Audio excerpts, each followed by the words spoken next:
أنا شفت فيكي مرمطة وعرفت مين اللي اتظلم. ليه اللي جايلك أجنبي عارفة عليه تطبطبي وتركبي وش الخشب وعلى اللي منك تقلبي.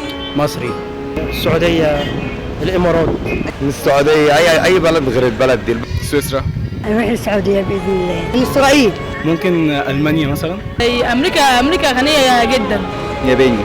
أنا أصلا مش مصري، أنا صومالي. أنت مش شايف شكلي عامل إزاي؟ نفسي أكون تركي. أكون تركي. نفسي أكون أي بلد بتقدر شعبها.